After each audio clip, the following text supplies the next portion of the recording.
Mirëmbrëma të gjithëve, ky është edicioni qendror i lajmeve. Në studio jam me kolegun Edvin Paruca. Mirëmbrëma, mirë se gjeta Paruca. Përshëndetje Ola, jemi Mola Bruko në këtë edicion, kundër të tjera do të ndjekim. Një ditë pas konfliktit me armë në qytetin e Korçës, ku pati edhe një të plagosur, policia ka vënë në pranga Daniel Morava dhe Gazmenda Gollin. Të dy autorët e dyshuar janë me precedent penal. Ndërkohë policia ka arrestuar edhe vetë të plagosurin Erion Hoxhallari për fshehjet e ngjarjes. Familja e Gjergj Gjonit, shqiptarit të vrarë në Itali 3 vite më parë, reagon ndaj vendimit përfundimtar të gjykatës së Milanus, e cila la të lirë vrasësin e të birit. Babai Mark Gjoni paralajmëron se do të bëjë vetë gjyqësi për të u hakmarrë ndaj italianit që i mori jetën të birit. Bllokohet në doganën e Kapshticës 10 ton miell gruri grek. Pas kontrollit të ngarkesës, autoriteti kombëtar i ushqimit ka rezultuar se produkti nuk ishte dhënë mbi datën e prodhimit dhe të skadencës të stampuar. Mielli rikthehet në vendin e origjinës. Pas të zjarreve në Greqi ka nisur përmbytjet atje në Athinë. Uji si pasojë e rreshjeve të dëndura ka vërshuar në për rrugë, duke përmbytur shtëpitë dhe duke marrë përpara automjetet. Uji në rrugë arrin deri në 1.5 metra, situata problematike edhe në Kineta, zonë e cila u shkrumbua nga zjarri. Avokati i ish liderit serb Slobodan Milošević është qelluar për vdekje mbrëmjen e dieshme në Beograd. 57 vjeçari Dragoslav Ognjanović u qellua jashtë apartamentit të tij, ndërsa i plagosur mbeti edhe djali i tij, 26 vjeçar. Një tërmet i fuqishëm me magnitudë 6.4 tronditi një destinacion popullor turistik në Indonezi, duke lënë të vdekur të paktën 10 vetë dhe plagosur mbi 40 të tjera. Autoritetet njoftuan se nga tërmeti u shkatëruan disa ndërtesa dhe mijëra të tjera u evakuan.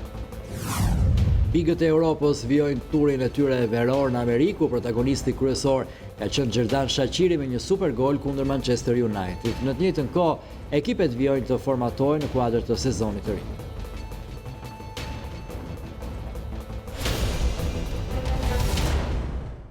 Që disa për zhvillimeve kryesore do të flasim tani në detaje. Da nisim këtë komunikim të drejt për drejt me ju me situatën më të fundit në Greqi pas zjarreve. Duket se Greqia është goditur nga përmbytjet. 1,5 metër shkon uji në për rrugët e Athinës.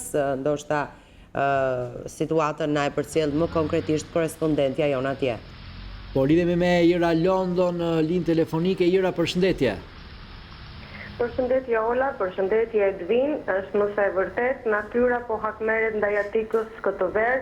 Një situatë jashtëzakonisht e çuditshme, pak orë më parë, një orë më parë stabilizuar qendra në qendrën e Athinës, ka qenë një situatë e jashtëzakonshme, është shkëput, janë bllokuar rrugë të tëra, janë përmbytur hyrje spitale, është përmbytur metro, nuk ka qenë mundur qarkullimi, autobuza janë zhytur në ujë, njerëzit kanë notuar për të dalë nga.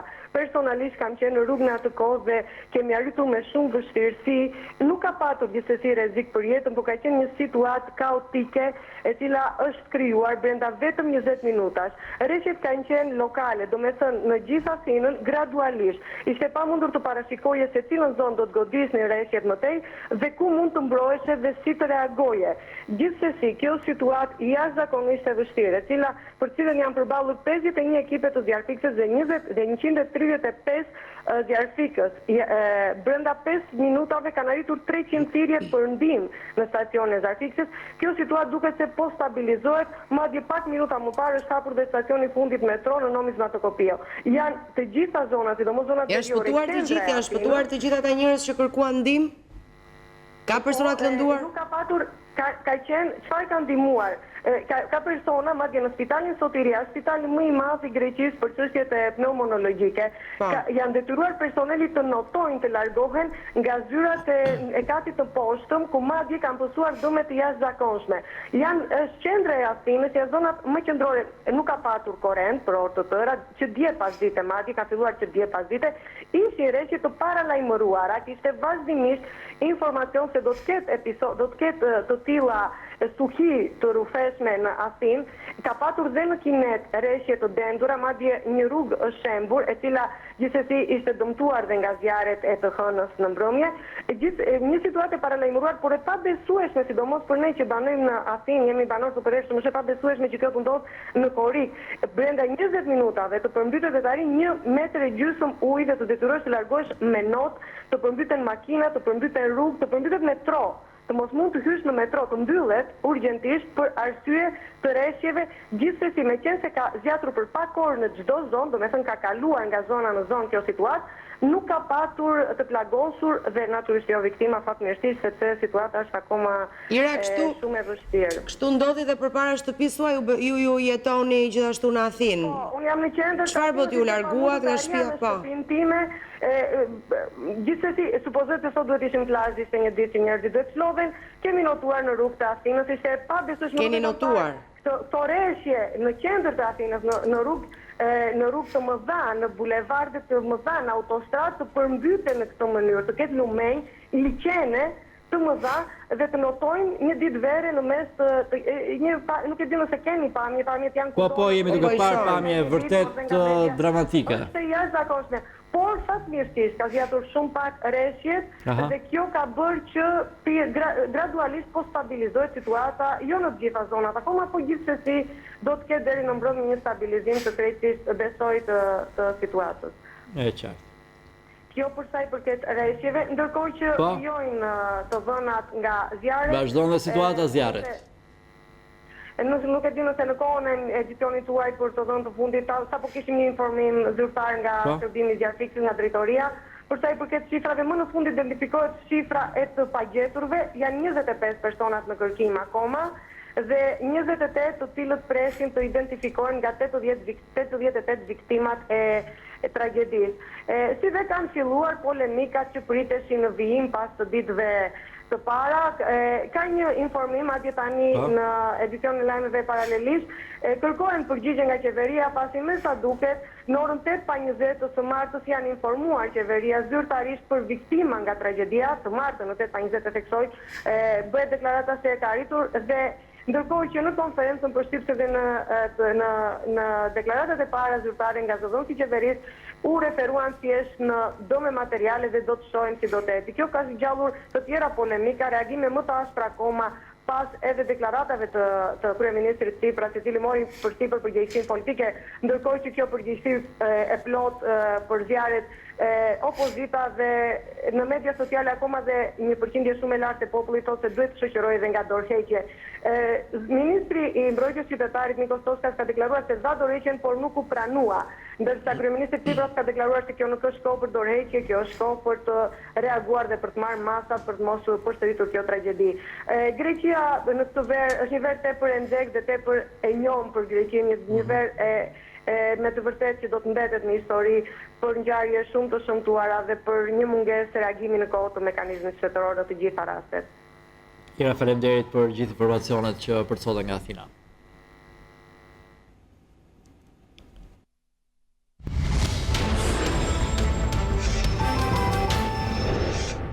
Shojmë tani të tjera informacione. Një ditë pas konfliktit me armë të ndodhur në qytetin e Korçës, ku pati edhe një të plagosur, policia ka vënë në pranga Daniel Moravën dhe Gazmenda Gollin. Të dy autorët e dyshuar janë me precedent të mëparshëm penal. Ndërkohë, policia ka arrestuar edhe vetë të plagosurin Erion Hoxhallari për fshehje të ngjarjes. Pas përplasjes me armë mes dy grupeve në zemër të qytetit të Korçës, ku mbeti i plagosur një 37 vjeçar, policia ka vënë në pranga autorët. Bëhet fjalë për korçarët Daniel Morava, 43 vjeç dhe Gazmenda Golli, 49 vjeç. Policia ka arrestuar edhe vetë të plagosurin Erion Hoxhallari pasi është munduar të fshehë krimin. Ngjarja ndodhi mbrëmjen e së shtunës shumë pranë bashkisë në kulmin e sezonit turistik, në lagjen numër 7, që është edhe një ndër zonat më të frekuentuara të qytetit të Korçës, ku ndodhen dhe shumë biznese. Përplasja ndodhi pas një konflikti verbal ku 49 vjeçari Gazmenda Golli plagosi me armë zjarri Erion Hoxhallarin, i cili ndodhet në spital jashtë rrezikut për jetën. Policia ka sekuestruar edhe armën e zjarrit tip pistolet. Mësohet se i plagosuri dhe autori rezultojnë me precedent të mëparshëm penal. Pas ngjarjes së ndodhur në rrugën Qafmali Fierz, 2 ditë më parë, policia ka arritur të arrestojë 49 vjeçarin Lek Ndo, i cili qëlloi me breshëri plumbash furgonin e Tonin Zefit, me djalin e të cilit kishte konfliktet më parshme. Policia e Pukës ka bërë të mundur dokumentimin e ngjarjes së ndodhur 2 ditë më parë në aksin rrugor Qafmali Fierz, ku në fshatin Porav, furgoni me targ AA 982 MG i drejtuar nga Tonin Zefi është gjendur përballë një breshërie plumbash. Blut e Pukës kanë bërë të mundur arrestimin e Lek Ndou, si autori të shtënave ndaj furgonit.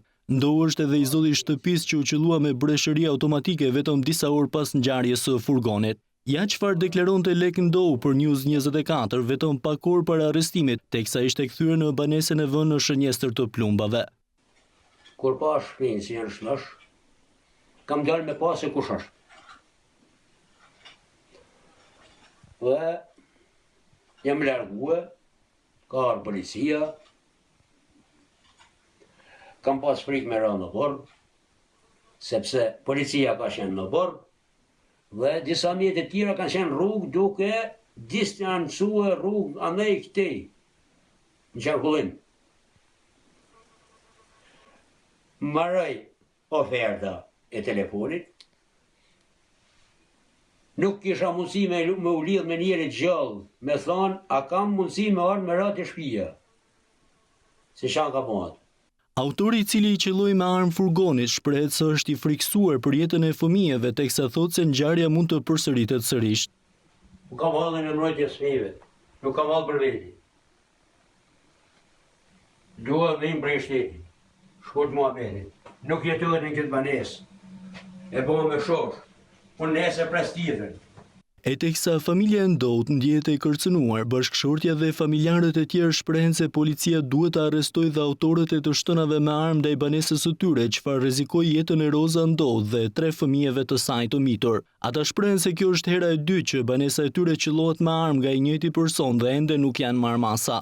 Sherri mes Lek Ndou dhe djalit të shoferit të furgonit nisi për një zëng banale me 5 korrik. Policia e Fushanzit ndërhyri në këtë konflikt, por me idenë se personat në konflikt ishin pajtuar, nuk u mor asnjë mas që do të parandalonte ngjarjen e 27 korrikut. Një polic ka mbetur i plagosur mbrëmjen e së shtunës në Kuçov pasi e ka aksidentuar një makinë një 37 vjeçar. Mësohet se patrulla e policisë e ndaloi 37 vjeçarin që udhëtonte me një mjet i Benz Mercedes me targa të Krujës dhe ka kërkuar dokumentet e automjetit, por shoferi është konfliktuar me policinë dhe më pas ka hipur brenda në mjet dhe ka përplasur një nga policët e patrullës. Më pas ka xhiruar goma dhe është larguar nga vendngjarja. Por vetëm 30 minuta më vonë, 37 vjeçari Ylli Luka është arrestuar në dalje të qytetit të Kuçovës. Ndërkohë, policia Jonus Vrapi është dërguar drejt spitalit rajonal të Beratit pasi ka pësuar thyerje në të dyja këmbët, por fatmirësisht ndodhet jashtë rrezikut për jetën.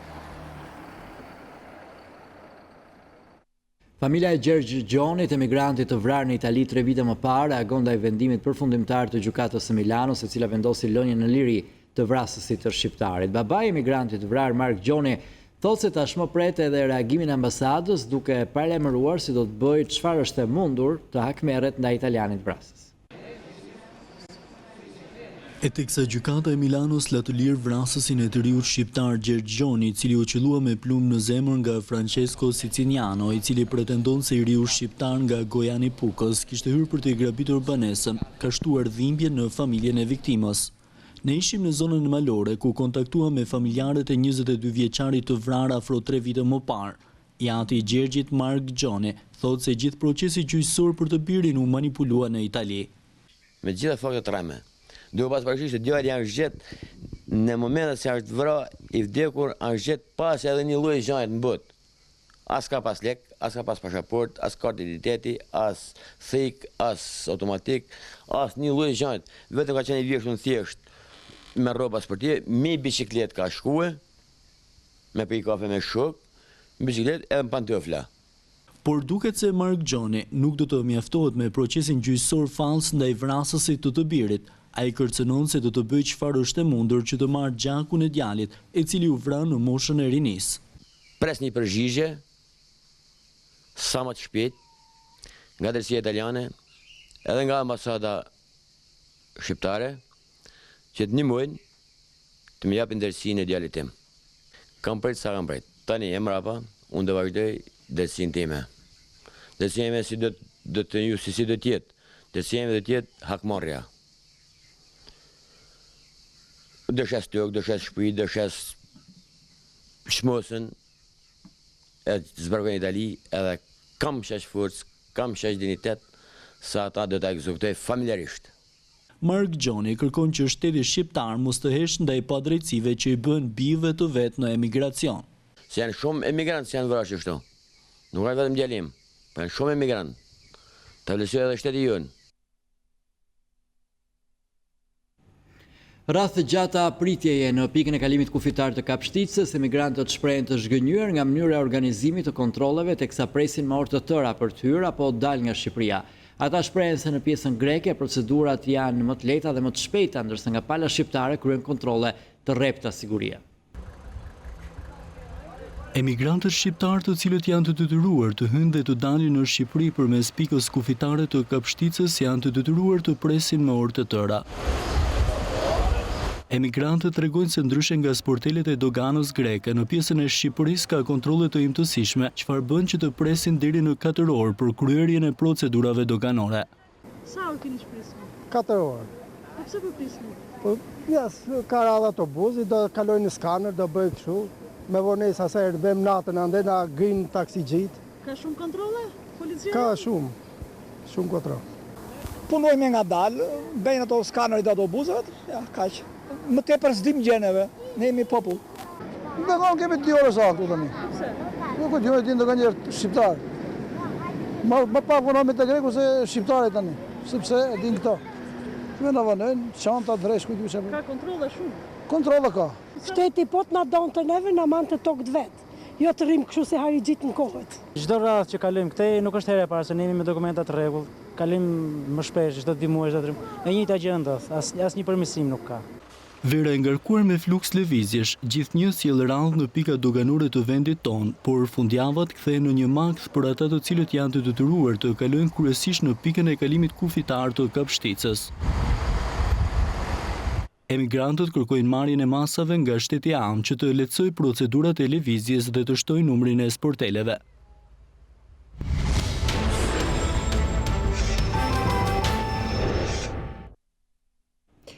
Demokratët akuzuan edhe kryeministrin Rama se po mban të bllokuar prej 2 vitesh emërimin e gjyqtarit që përfaqëson Shqipërinë në gjykatën e Strasburgut. Sipas Partisë Demokratike, Rama bën propozime politike për të kapur edhe këtë gjykat. Në të njëjtën ditë, demokratët sulmuan edhe vendimin e komisioneve të vettingut për gjyqtarin Ardian Dvorani. Partia Demokratike denoncoi listën e kandidatëve që qeveria dërgoi 5 ditë më parë në Strasburg për pozicionin e gjyqtarit të Shqipërisë në Gjykatën Europiane të Drejtave të Njeriut. Propozon si kandidat për gjyqtar në Strasburg kunatin e Fatmir Xhafajt, Sokol Berberin, që është refuzuar me votë disa herë nga Këshilli i Evropës dhe është shmangur vettingut nëpërmjet dorëheqjes. Kandidati tjetër alternativ është Darien Pavli, si drejtues i Soros, ka qenë koordinator i sekretariatit teknik që ndihmoi Edi Ramën dhe Fatmir Xhafën të hartonte paketën ligjore të kapjes së drejtësisë. Emri Sokol Berberit, kunatit të ministrit të Brendshëm, për të 4ën herë mes kandidatëve të Shqipërisë për gjykatën e Strasburgut, sipas demokratëve bëhet për një qëllim. Edi Rama kërkon t'i përdor ata si kamikaz në vendimarrje të rëndësishme kundër interesave të qytetarëve shqiptar në çështje që lidhen me respektimin e të drejtave themelore të njerëzit dhe veçanërisht në çështjet që lidhen me të drejtën e pronës. Po nga Celia Blu, demokratët akuzuan sërish gjyqtarin Ardian Dvorani, i konfirmuar në detyrë nga organet e vettingut. Pyetjet që shtron opozita mbeten të njëjta, për gjyqtarin që sipas Partisë Demokratike mbron vëllain e ministrit Fatmir Xhafa. A ka qenë Ardian Dvorani ndërmjetës i Agron Xhafajt me antarët e kolegjit penal të gjykatës së lartë për të vendosur mos ekstradimin në Itali të Gramos Moratet, antarit të bandës së Agron Xhafajt, i dënuar bashkërisht me të për trafik ndërkombëtar droge. A ka kontaktuar Fatmir Xhafaj dhe Agron Xhafaj me gjyqtarin Ardian Dvorani gjatë kësaj periudhe? Heshtja organeve të vettingut për Ardian Dvoranin sipas demokratëve konfirmon pabesueshmërinë dhe standardin e dyfisht të procesit. Këtë deklarata u pasuar me përplasje në distancë mes kryeministrit Rama dhe kreut Partisë Demokratike Basha, të cilët si përfundjavë i shtuan gjyra akuzave ndaj njëri tjetrit. Rama tha se u kishte gjetur ilaç në gjarprimve pikërisht vettingu, ndërsa Basha e sfidoi duke i treguar një gjagjës. Përplasjet mes kryeministrit Rama dhe kreut të Partisë Demokratike Lulzim Basha këtë të diel u zhvendosën në Facebook, të cilët i shtuan reagimeve të tyre dhe fabula e gjëgjëza. Akuzave të Partisë Demokratike për kapjen e sistemit të drejtësisë, Rama tha se ja ka gjetur ilaçin. Vettingu si ilaç gjarpërinj dhe opozita me libër shtëpie kundër vettingut, si fronti dikurshëm demokratik i lagjes. Në vend të letrave anonime, janë shpifjet digjitale të Saliut, në vend të këndit të fletrufeve, janë recituesit e Lulit, në vend të kryetarit është vetë Luli. Nuk ka vonuar reagimi i kreut të Partisë Demokratike Basha, i cili ka një gjëagjës për kryeministrin Rama, dhe për ta bërë më të lehtë gjetjen e saj, Basha i shton dhe një foto me gjarpërinj. Gjëagjës e Dvingu, kush i lidhe i mban bashk, një trafikant të dënuar droge me vëllain ministër të brendshëm, plus një gjyqtar që e shpëton nga ekstradimi ortakun e trafikantit të drogës, plus komisionerët e vettingut që e shpallen këtë gjyqtar të përshtatshëm për të vazhduar detyrën.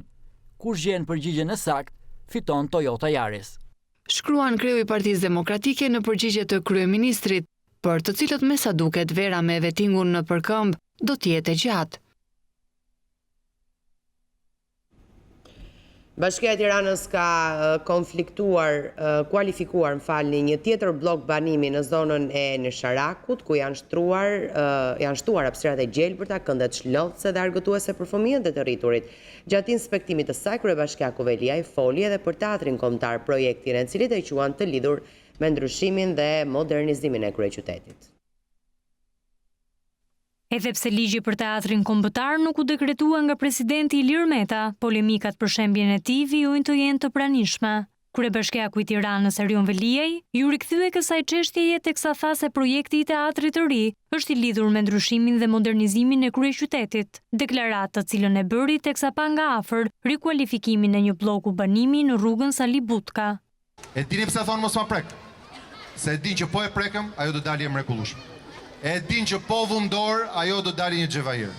E din që po filluam ndërtimin e teatrit të ri, ne do jemi të pandalshëm në modernizimin e Tiranës. Kjo është arsye e vërtetë. I trëmben se çdo gjë që prekim me dorë del më mirë. Kryebashkiaku Velia i shtoi se Bashkia e Tiranës do të vijojë me investimet në çdo lagje të kryeqytetit.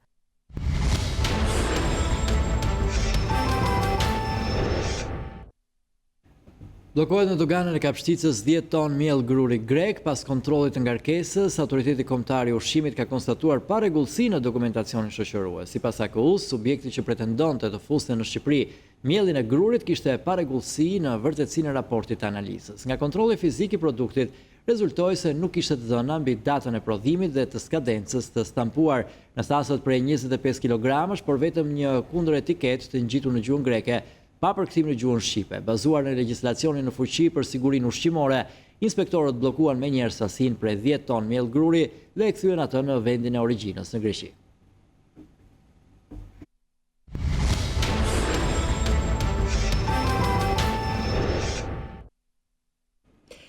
Nezdir Lapushi jeton prej 14 vitesh i paralizuar në një fshat të largët të Gramshit. Ai dhe familja e tij jeton në kushtet e një varfërie ekstreme, ku mungon edhe ushqimi i përditshëm.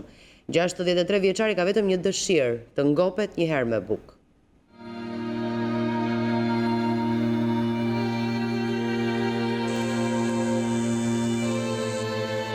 Në këtë shtëpi të rënuar, pa dyer, pa dritare, në këtë dhomë dhe në këtë shtrat, jeton prej 14 vitesh i ngujuar 63 vjeçari Nezdir Lapushi. Ai është i paralizuar dhe për të kujdeset bashkëshortja, ndërsa 2 fëmijët mbledhin lule për të siguruar ushqimin. Nuk pas kam keq kur fëmijët mbledhin lule dhe të sigurojnë bukën, kur sa unë rri në shtrat. Neziri dhe bashkëshortja e tij jetojnë në fshatin Lapushaj, 4 orë larg nga Gramshi, dhe për të shkuar në qytet, duhet të ecësh 2 orë me makinë dhe 2 orë të tjera në këmbë. Fshati nuk ka rrugë automobilistike dhe kur Neziri duhet të shkojë në spital, u kërkon ndihmë fëmijëve, të cilët e transportojnë me barrela. Të ardhurat e tyre janë vetëm kempi që Neziri merr dhe me ta duhet të ushqehen, të marrin ilaçe dhe të paguajnë qiranë e banesës, pasi shtëpia e tyre ju shemb vite më parë. Unë përballoj me vështirësi, ndihmë një këtu les, as ditar as ja, jetoj me qira, nuk e kam banesën time. Atëtarët e mia që kam unë nuk më dalin as për ilaçe, as për bebelina, as për gjë. Bashkëshortja e Nezirit tregon se ushqimi i përditshëm për ta është buka e thatë apo përshesh me ujë. Ka raste që rrinë edhe pa ngrënë dhe pa i marrë ilaçet bashkëshortit. Qatë sigurori po jashtë herë me bukë, herë pa bukë, për shtërësime, bukë të. Pra sot për drekësh përshesh me ujë? Përshesh me ujë se i loj laçet burrit pa marrë thesen me miell. Pra vetëm miell arrin të blesh, se ushqime... Ushqime, jo, se marrë do të... S'ka. 63 vjeçari lutet çdo ditë që Zoti t'ia marrë jetën, pasi nuk mundet të jetojë më në këto kushte. Jeta ime është ferr. I lutem Zotin natë ditë, por nuk më merr dot.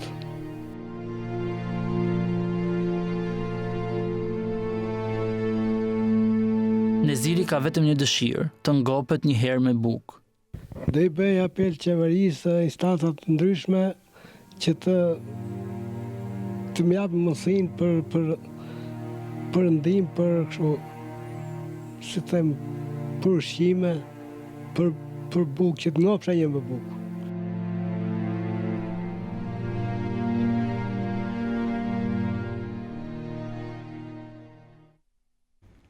Zbulimet reja arkeologjike po dalin në pa nga rikonstruksioni i 3 objekteve të kultit në qytetin e Beratit. Drejtori i Drejtorisë Rajonale të Kulturës Kombëtare Eugen Kalfani thotë se tashmë kompleksi mesjetar po merr një rëndësi të veçantë me restaurimin e 2 xhamive dhe një teqe. 2 xhami dhe një teqe, të 3 objekte me vlera të papërsëritshme arkitektonike, kulturore dhe historike në qytetin e Beratit do të restaurohen plotësisht, ndërkohë që puna ka nisur është shoqëruar dhe me zbulime të reja arkeologjike që sjellin dëshmi rreth historikut të monumenteve, por edhe rreth vetë qytetit. Konkretisht, për shembull tek xhamia Mbret, nga sondazhet që ne kemi bërë në sovan e saj, në heqjen e disa pjesëve të caktuar sovas, ka dalë struktura murale e cila na tregon fazat dhe kjo na jep faktet e reja për sa i përket historikut të monumentit. Po ashtu edhe këtë teqeja e helvetive, ku është përmbyllur faza e ndryjes së drenazhimit të themeleve, ne kemi bërë të mundur përveç se injektimit edhe pjesën e hidroizolimit të mureve të themeleve, dhe më pas kemi vënë re edhe gjatë të punimeve dalje të reja arkeologjike. Menjëherë ja kemi bërë këtë fakt zyrtarisht, ne kemi përcjellur me shkresë zyrtare dhe Agjencisë Shërbimit Arkeologjik dhe kemi pasur një reagim të menjëhershëm nga gjitha strukturat e shtetit. Faktet e reja po dalin në dritë, faktet të cilat i bëjnë nder këtyre objekteve të kultit musliman dhe do jetë një risi dhe një mundësi e artë për pjesën e trashëgimisë kulturore të qytetit Beratit, pasi këtu thjesht nuk po restaurohen vetëm monumente, por këtu nga sondazhet që vijojnë për ditë dalin gjetje arkeologjike shumë interesante që në një të ardhme jo shumë të largët mund të transferojnë gjithë zonën këtu të kompleksit mesjetar në një vend, në një mini park arkeologjik i cili do të jetë i vizitueshëm nga turistët. Xhamia Mbret, teqe helvetive dhe xhamia e Beqarëve po restaurohen fa një projekti në mesin e shoqatës turke Tika dhe qeverisë shqiptare. Prestigj Resort është kthyer tashmë në destinacionin e pushuesve shqiptare të huaj. Çdo ditë numri i frekuentuesve që zgjedhin këtë resort edhe plazhin e Golemit për komoditetin, shërbimin dhe qetësinë që ofron është në rritje, gjithnjë më shumë.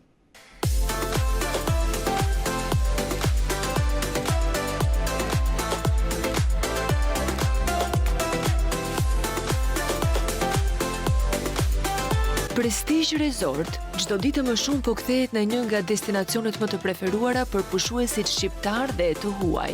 Të gjithë ata që duan të kalojnë pushimet e tyre mes kaltërsisë dhe natyrës së gjelbër e kanë gjetur vendin ideal për të pushuar. Prestigj Resort ofron shërbimin, komoditetin dhe relaksin, si asnjë resort tjetër në vend.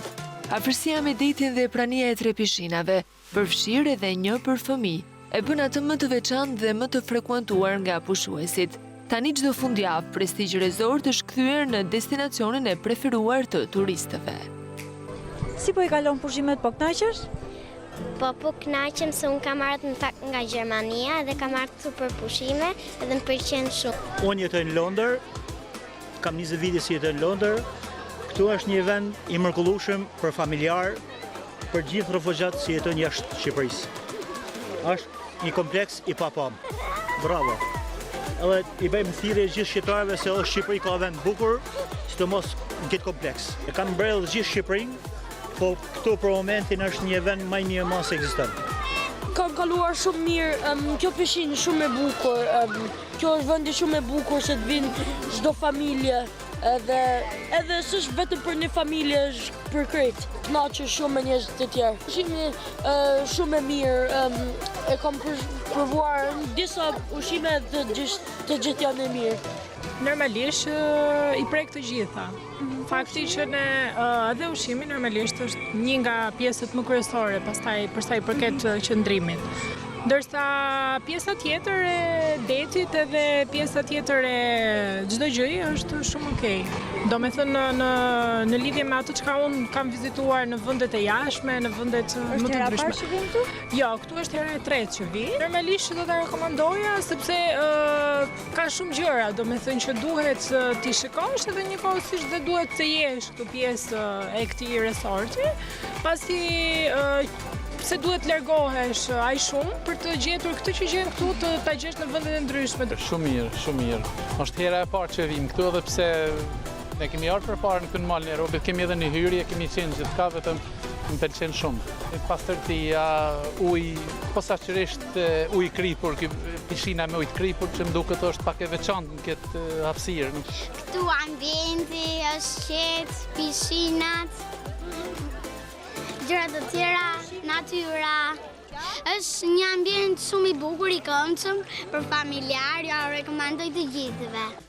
Ky vend i gjendur mes pishave gjysmë shekullore dhe në zemër të golemit ofron atë që çdo pushues kërkon. Pushimet në këtë resort nuk janë asnjëherë zgënjyese, me mjediset e bukura, komode dhe shërbimin cilësor që ofron. Investimet për liçenin dhe spitalin e Pukës plotësojnë një standard të munguar për qytetin verior, i cili sipas kryebashkiakut Gjonaj po shkon drejt një zhvillimi turistik. Në një intervistë për News24, Gjonaj thotë se rikualifikimi urban i qytetit kërkon edhe kontributin e vetë qytetarëve për mbajtjen pastërt mjedisit. Kreu i Bashkisë së Pukës Gjonaj rivitalizimin e liçenit të Pukës, i cili ende pa përfunduar se investuar, i frekuentohet buzëmbrëmjeve nga qytetarët dhe vizitorët, si dhe investimin për rikonstruksionin e plotë të spitalit të qytetit, e konsideron se dy elementë të rëndësishëm të qytetit verior. Falë preokupacionit që po tregon qeveria për kujdesja e Edi Rams, u kthy kjo qendër infekcioni në qendër atraksioni.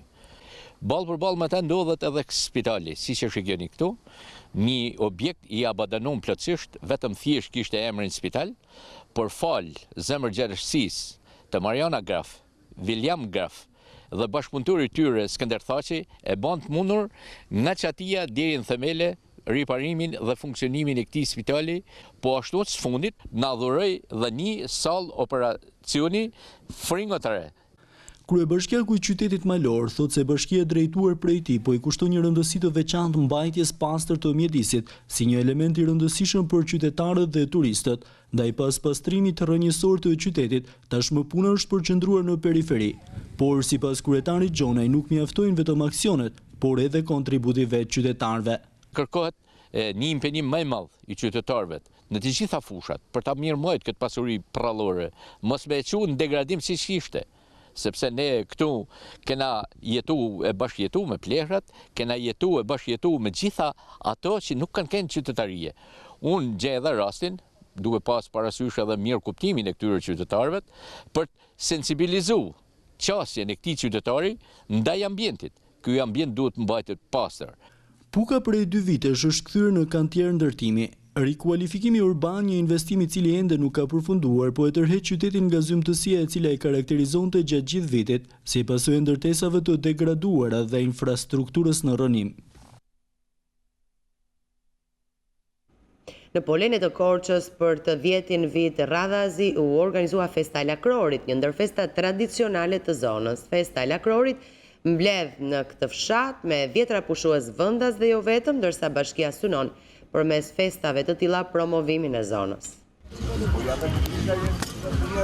Festa tradicionale e lakrorit organizuar për të 10-in vit me radhë duke nxjerrë në pak traditën e bukur të kulinarisë së zonës, mblodhi edhe këtë vit në Polen të Korçës 10 qytetar. Shkëlqyer, ajri i pastër, të kënaqesh me ta hapër mushkëritë. Shumë bukur. Po vim çdo vit. Kjo është një traditë e Korçës që e bëjmë tani dolli evi në Polenë dhe ne po vim, unë jam nga Korça edhe po vi ta festoj festën e lakrorit në Korçë, në Polenë. Po gatimet mirë, ne vim gjithnjë në tetuaj ham lakrorët, kështu që mirë, shumë mirë. Po çmimet ti, duke të arsyeshme? Shumë mirë, të lira, bukurik. Mirë, shumë. Jo lumt atyre që organizojnë, kështu bërfshin, edhe më shumë festa. Bashkia synon që festa të shpalos traditat dhe bukuritë e fshatit Polen, e njohur dhe si fshati i gatimeve tradicionale. Qëllimi i organizimit të kësaj feste ishte promovimi i kuzhinës tradicionale dhe gatimit tradicional, siç mund ta shikoni lakrorin në Saç. Tradita e gatimit në Korçë trashëgohet brez pas brezi, ndërsa gatimi i lakrorit është një kulturë e veçantë për amvisat korçare. Më parë kam qenë emigrante në Greqi, tash jam kthyer dhe kisha shumë dëshirë të madhe që të merrja pjesë. Të gatuarit është një proces shumë i rëndësishëm në jetë, edhe unë kam shumë dëshirë që të gatuaj edhe në shumicën e rasteve në shtëpi unë gatuaj, më pëlqen shumë. Po, kemi bërë të gjitha shihet që preferojnë, me qep me domate, me presh me gjizë, me kos me vezë, me kungulleshka, që është ajo që preferojnë më shumë fëmijët atë. Këto janë. Lakrori është një ndër traditat e shumta të zonës së Korçës, e kthyer gjithnjë më shumë viteve të fundit në një prej destinacioneve të kërkuara turistike.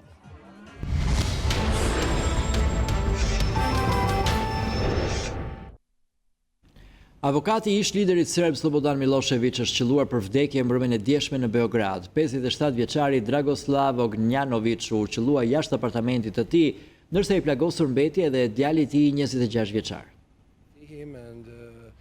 Është qelluar për vdekje në Beograd avokati që dikur ka qenë pjesë e ekipit mbrojtës të ish liderit serb Slobodan Milošević.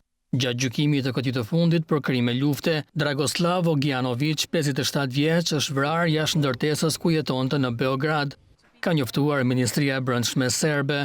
Kjo ministri përmes një deklarate ka thënë se edhe djali 26 vjeçar i avokatit është plagosur me armë zjarri. Policia serbe ende nuk ka identifikuar autorin e sulmit dhe nuk ka informacione për motivin e ngjarjes. Ognjanović kishte qenë pjesë e ekipit mbrojtës të Milošević gjatë gjykimit të tij në tribunalin për krime lufte në ish Jugosllavi. Ish presidenti serb ishte arrestuar në vitin 2001 dhe ishte dërguar për gjykim në Hag në akuzën për gjenocid dhe krime të tjera të kryera gjatë shpërbërjes së Jugosllavisë në vitet 90, por Milošević vdiq përpara se të shpallej një vendim nga gjykata në Hag.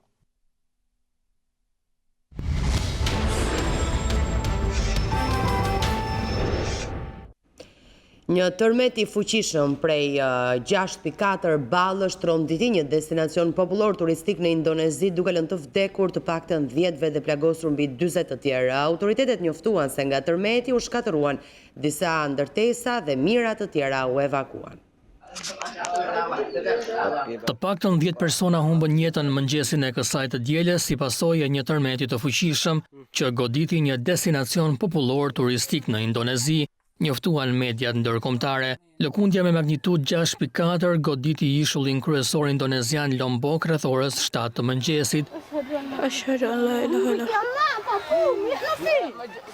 Ishulli tërheq turist nga gjithë bota dhe ndodhet rreth 40 kilometra në lindje të Balit. Shumë ndërtesa u dëmtuan dhe rreth 40 persona mbetën të plagosur, njoftuan zyrtarët, numër i cili pritet të rritet. Instituti Gjeologjik i Shteteve të Bashkuara tha se epiqendra e tërmetit ishte 50 kilometra në verilindje të qytetit Mataram, në veri të ishullit Lombok. Ai u pasua nga 60 tërmete më të vogla, më i madhi prej të cilëve pati magnitudën 5.7 ball. Pamjet treguan ndërtesa të shembura dhe rrugë të bllokuara nga rënojat.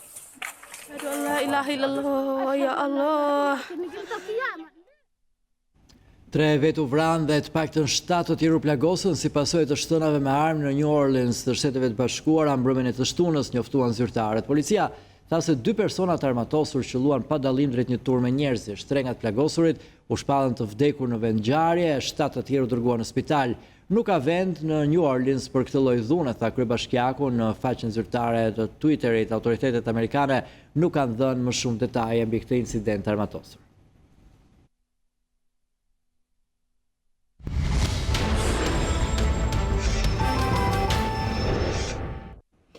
Net pa gjumë, puthje për mëngjes është një libër me shembuj dhe këshilla nga shkrimtari Mateo Busola, baba i 3 vajzave i cili vjen në Shqip nga Rion Kristo. Në libër trajtohet marrëdhënia prind-fëmijë që rekomandohet të lexohet kryesisht nga baballarët. Nëse ka një libër që mund ta quaj me plot gojën akullore, në kuptimin jo një gjë që shkrin, po një gjë që të lezeton shumë, është ky libër edhe është një akullore me shumë shije. Është përkthyer në 4 gjuhë të botës dhe tashmë këshillat e një babai që ka 3 vajza vijnë edhe në Shqip. Në fakt nuk është një roman, është një, si thua, një lloj mozaiku me copza dhe prandaj është shumë i lexueshëm, lexohet shumë kollaj se mund ta hapësh në çfarë do lloj faqe edhe ta lexosh. Përshkruan pjesë nga jeta e tij, ka 3 fëmijë, 3 vajza dhe gjithë jeta e tij vërtetet rreth vajzave të tij, rreth familjes së tij dhe rreth mjedisit ku ai jeton. Po është shumë i zoti se me 3 penelata përshkruan një tablo dhe ti pastaj mund t'i shtosh çfarë të duash asaj nana jote, sepse ai e ka përvijuar në mënyrë perfekte. Është vërtet një pedagog i madh, sepse ai rritet përmes të qenit baba. Autori vendosi që statuset dhe shkrimet që postonte në rrjetin social Facebook t'i përmblidhte e t'i ruante në një libër për t'u adhuruar edhe të tjerëve. Net pa gjumë, puthje për mëngjes ka funksion të shumëfisht pasi trajton marrëdhëniet prind-fëmijë dhe rekomandohet kryesisht për baballarët. Po ka këshilla të jashtëzakonshme, sepse ai përshkruan jo vetëm vajzat e tij, po përshkruan dhe familjen e tij. Përshkruan ç'është familja për të. Po marr vetëm një pjesës të vogël nga libri, ku vajza e vogël bën pyetje, sepse pyetjet e fëmijëve janë pyetjet më të jashtëzakonshme dhe nuk besoj që ndonjë prind është i përgatitur për pyetjet e fëmijëve. Edhe i thotë që dashuria janë, thot ajo. I thotë ajo dashuria është, sepse dashuria është në njëjë, si thotë Tiati. Ajo vajza e vogël i përgjigjet, dashuria janë është në shumës, thotë, nuk është në njëjës. Edhe ky thotë që si mund ta kundërshtoja unë këtë mendim, vërtet dashuria është në shumës. Dhe ky libër është i jashtëzakonshëm sepse kthen të thjeshtën, nuk ka nevojë për strollime, jeta është e thjeshtë, është e bukur, një buzëqeshje, një përgdhelje, një përqafim. Por a ka ngjashmëri babai përkthyes me babain shkrimtar? Kur i shkrova autorit, i thash më ke munduar shumë, i thash me këtë përkthim, sepse nuk ishte i lehtë, ishte goxha e vështirë. Thash po të tregoj një histori nga jeta ime se si vetëm djali u ngrit 1 herë, 2 herë, 3 herë dhe po tregoja gjithë historinë. Edhe ai më shkroi me shumë dashuri. Tek Net pa gjumë, puthje për mëngjes, autori synon të kthehet te e thjeshta, te e bukura, te gjërat që na bëjnë për vete sepse e tillë është edhe jeta.